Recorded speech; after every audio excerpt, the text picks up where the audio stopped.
In the Hindu tradition, there are hundreds of gods and goddesses, each with their own set of particular powers.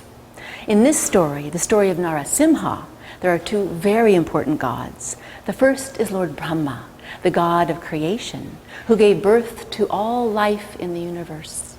The second is Lord Vishnu, the preserver of the world. Whenever the world is thrown out of balance, when darkness overtakes light, when evil dominates good, Lord Vishnu comes to the rescue.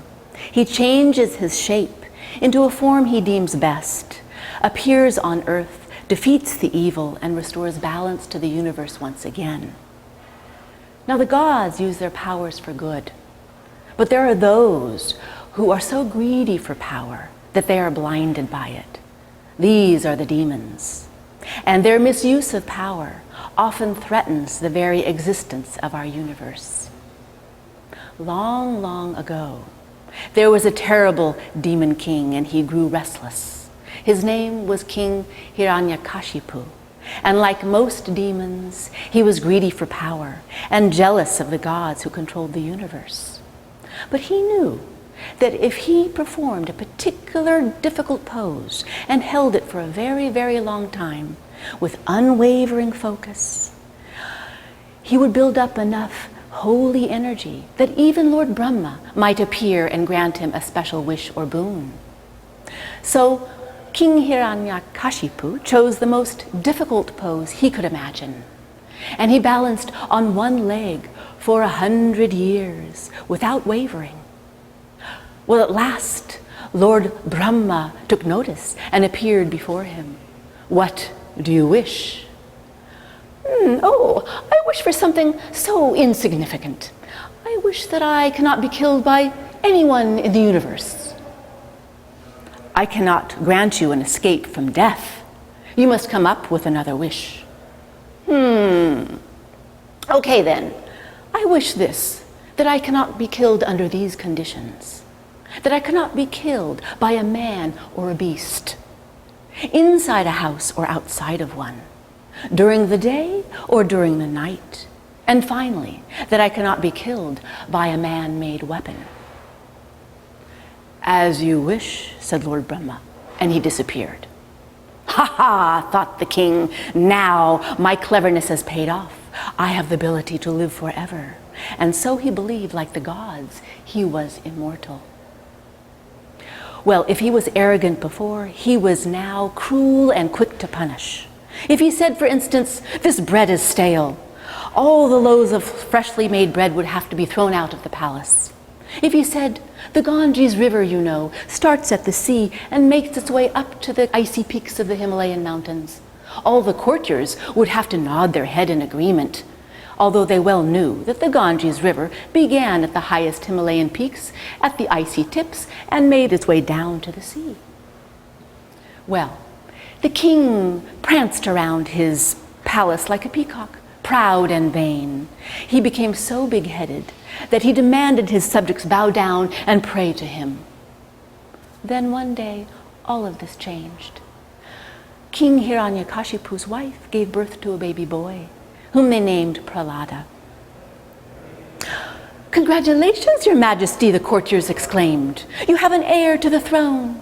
"Bah, what do I need an heir to the throne for? I am going to live forever. I need no heirs to follow me." Curiously, Prahlada was nothing like his father. You see, before he was born, his mother was taught the art and science of yoga by a great teacher, a great guru. Everything she learned, he learned too while in the womb. So when he was born, he knew all about yoga. He was sensitive to the presence of Lord Vishnu everywhere in the world. As a young boy, he studied the art of yoga by practicing postures to steady his mind, his body, and his breath. And as he grew older, he pointed out to others the great preserving presence of Lord Vishnu all around the universe. "Look, do you not see that Vishnu is in the very air we breathe in and out?"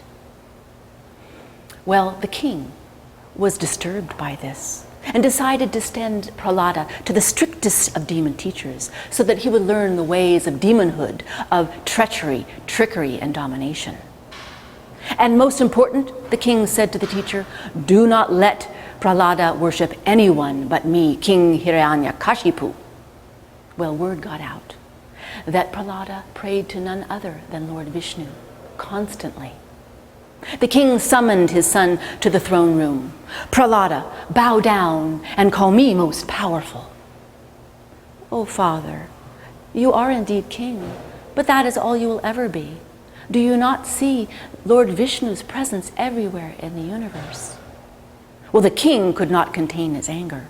Take this boy up to the highest mountain peak and hurl him over to the sea below. Well, the courtiers had grown fond of Prahlada, but they were terrified of the king. So they scooped Prahlada up, marched up to the highest cliff, and flung him over to the sea below. All the while, Prahlada took deep yogic breaths. He focused his mind on Lord Vishnu, and all fear left him. Down, down, down he went. And to everyone's surprise, when Prahlada touched the sea, he was unhurt. The courtiers brought Prahlada back to the king who was in his throne room. Bow down, Prahlada, and call me most powerful, said the king.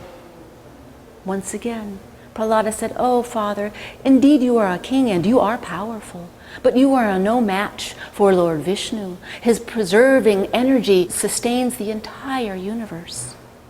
The king could hardly contain his rage. Build a huge bonfire, he commanded. Huge logs were dragged in and a huge pyramid built. Prahlada was placed on top and the logs were lit. Well, once again, Prahlada took deep yoga breaths. He closed his eyes and he focused on Lord Vishnu. And he did not feel the intense heat, nor did he recognize or sense the tall flickering flames around him. By the time the fire went out, it was evening. And to everyone's surprise, there was Prahlada, seated in cross-legged position, eyes closed, sitting on the embers, completely unhurt. Once again, the courtiers brought Prahlada back to the king. This time, he was pacing back and forth in the threshold of his throne room. How is it that you have escaped yet a second time, said the king. Oh, Father, I have not escaped. Lord Vishnu has protected me. Vishnu, Vishnu, I am so sick and tired of hearing about this Vishnu. Where is this almighty power anyway? Father, said Prahlada calmly, he is in the sea. He is in the fire. He is even in that pillar you are standing next to. Ha ha! If that is so, tie Prahlada to that pillar instantly. He withdrew his sword from his scabbard and he held it up high. And he said, if your God is indeed in that pillar, let him appear to me now. But suddenly, his sword began to vibrate, and the vibration traveled through his arm, down his body to his toes. The very earth he stood on began to tremble. Soon, the vibrations of a great earthquake began to grow. Suddenly, a huge roar emanated from the pillar as it broke in two, busting the ropes and throwing Prahlada on the floor. Out from the pillar stepped Vishnu in his half-man, half-lion shape. His name was Narasimha. He was neither a man nor a beast. With his muscled arm, he scooped up the small frame of the king and carried him to the threshold of his throne room. So he was neither in a house nor outside of it. The sun was beginning to set, so it was neither day nor night. Narasimha raised his massive paw high into the air, and with one swipe of his claws, he killed King Hiranyakashipu. And so, no man-made weapon was used. Lord Vishnu, in the form of a half-man, half-lion, Narasimha, restored balance to the universe once again by defeating an evil demon who claimed he was more powerful than the gods. Now, Vishnu stayed on for some time to teach Prahlada the ways of yoga. So when Prahlada was finally crowned king, equipped with this knowledge of yoga, he led his people with a fair hand, kindness, love, and honor till the end of his days.